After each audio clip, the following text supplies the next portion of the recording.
Hello, welcome back to the reading of the poem of the Man God written by Maria Valtorta, Volume 2, Chapter 221, Part 2, Lesson to the Apostles Going to Jabneel.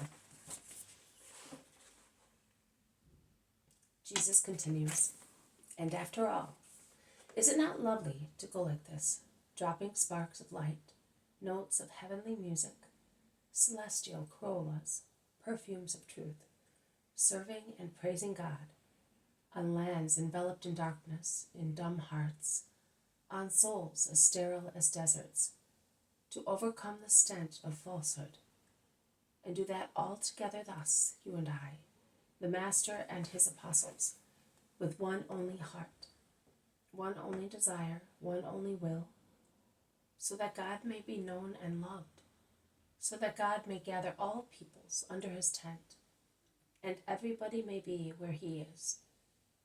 That is the hope, the desire, the hunger of God.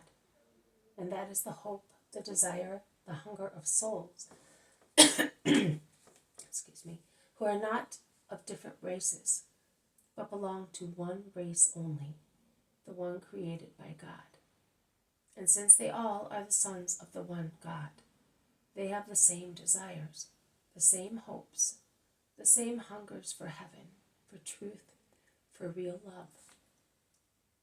Centuries of errors seem to have changed the instinct of souls, but it is not so. Errors envelop minds, because minds are mingled with flesh and feel the effects of the poison with which Satan inoculated the animal man. And thus errors can envelop hearts, because they are engrafted into the flesh as well, and feel the effect of the poison.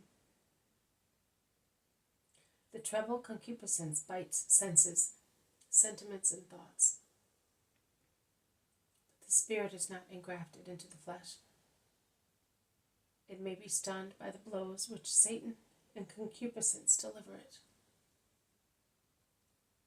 It may be almost blinded by the allurements of the flesh and by the sprays of boiling blood of the animal man, into whom it is infused. But it has not changed its longing for heaven, for God. It cannot change. See the clear water of this torrent? It descended from the sky, and it will go back to the sky through the evaporation of water caused by winds and sun. It descends and rises again. Elements are not consumed. They go back to their origin.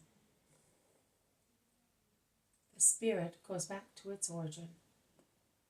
If this water here, among these stones, could speak, it would tell you that it longs to go back to the sky, to be blown by the winds along the fields of the firmament, a soft white cloud, or a pinkish one at dawn, or bright copper at sunset, or like a violet flower at twilight, when stars begin to peep.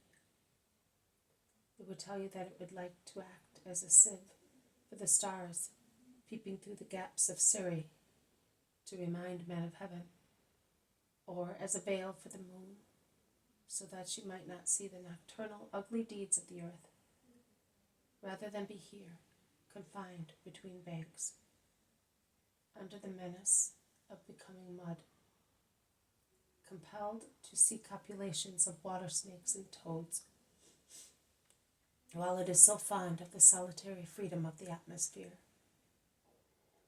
Also spirits, if they dared to speak, would say the same thing. Give us God. Give us the truth. But they do not say that, because they know that man is not aware of, does not understand, or mocks the entreaties of the great beggars, of the spirits who seek God to satisfy their terrible hunger, their hunger for the truth. The idolaters, the Romans, the atheists, the unhappy we meet on our way, and you will always meet those who are despised in their desire for God, either through politics or family selfishness, or through heresies born of filthy hearts and spread throughout nations. They are all hungry. They are hungry, and I have mercy on them. Should I not have mercy on them, being he who I am? If out of pity I provide food for men and sparrows, why should I not have mercy on the spirits who have been prevented from being of the true God, and who stretch out the arms of their spirits, shouting, "We are hungry"? Do you think that they are wicked or savages, or unable to go as far as love God's religion and God Himself? You are wrong. They are spirits awaiting love and light. This morning we were woken by the threatening bleating of the billy goat that wanted to drive away the big dog which had come to sniff me. And you laughed, seeing how the ram pointed its horns threateningly after tearing the little rope by which it was tied to the tree under which we slept, and with one bound it placed itself between me and the dog, without considering that it might have been attacked and slaughtered by the Moloshan hound in the uneven struggle to defend me. Likewise, the peoples who seem wild rams to you will go as far as to courageously defend the faith of Christ, once they have learned that Christ is love, inviting them to follow Him. He invites them, He does, and you must help them to come. Listen to a parable. A man got married, and his wife bore him many sons, but one of them was born deformed in his body, and seemed to be of a different race. The man considered him a dishonor, and did not love him, although the child was innocent. The boy was brought up amongst the lowest servants, and was thoroughly neglected, and thus he was considered an inferior being, also by his brothers.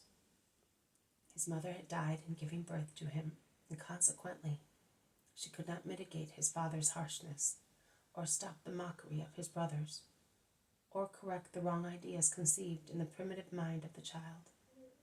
A little wild beast unwillingly tolerated in the house of the beloved sons, and thus the boy became a man. His reason developed late, but finally reached maturity, and he understood that it was unfair for a son to be brought up in a stable, to be fed with a piece of bread and clothed with rags, without ever receiving a kiss, or being spoken to, or being invited to his father's house. And he suffered bitterly, and would lament in his den, "Father, Father." He ate his bread, but there was still a great hunger in his heart. He covered himself with his clothes, but he felt a bitter cold in his heart. Some animals and some pitiful people of the village were friendly to him, but his heart was full of solitude. "Father, Father." The servants, his brothers, his fellow citizens, heard him moan thus all the time, as if he were mad, and he was called the madman. At last, one of the servants dared to go to him, when he had become almost an animal, and said to him, "Why do you not throw yourself at the feet of your father?" "I would, but I dare not." "Why do you not come into the house?" "I am afraid." "But would you like to?" "Of course I would, because that is what I hunger for. Why, I feel cold, and I feel as if I were in a desert, but I do not know how to live in my father's house." The good servant began to teach him, to make him look more decent, to relieve him of his terror of being unpleasant to his father, saying, "Your father would like to have you, but he does not know whether you love him. You always avoid him. Relieve your father of the remorse of dealing too severely with you, and of the grief of knowing that you are forlorn. Come, your brothers also will no longer laugh at you, because I told them of your grief." And the poor son one evening was guided by the good servant to his father's house, and he cried, "Father, I love you. Let me come in." And his father, who was now old and was sadly pondering on his past and his eternal future, started at that voice and said, "My sorrow is subsiding at last, because in the voice of my deformed son I heard my own, and his love is the proof that he is blood of my blood and flesh of my flesh. Let him therefore come and take his place amongst his brothers. And blessed be the good servant who made my family complete by bringing the rejected son among all the sons of his father." That is the parable. But in applying it, you must bear in mind that the father of the spiritually deformed sons, that is God, because schismatics, heretics, those who are separated, are spiritually deformed, was compelled to be severed by the voluntary deformities wanted by his sons. But his love never yielded. He is waiting for them. Take them to him. It is your duty. I taught you to say, "Our Father, give us this day our bread." But do you realize what "our" means? It does not mean yours, of you 12, not yours as disciples of the Christ, but yours as men, for all men, for the present and the future ones, for those who know God and for those who do not know him, for those who love God and his Christ, and for those who do not love him or love him badly. I put on your lips a prayer for everybody.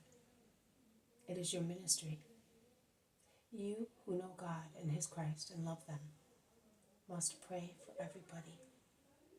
I told you that my prayer is a universal one and will last as long as the world. And you must pray universally, joining your voices and your hearts of apostles and disciples of Jesus' church to those of people belonging to other churches, which may be Christian but not apostolic. And you must insist, because you are brothers, you in the house of the Father, they outside the house of the common Father, with their hunger, their homesickness, until they also, like you, are given the true bread, which in the Christ of the Lord, which is administered on apostolic tables, not on any other, where it is mixed with impure elements. You are to insist until the Father says to those deformed brothers, "My grief is subsiding, because I heard the voice and the words of my only begotten firstborn in your voices. Blessed be those servants who have led you to the house of your Father in order to complete my family." Servants of an infinite God, you must put infinity in every intention of yours.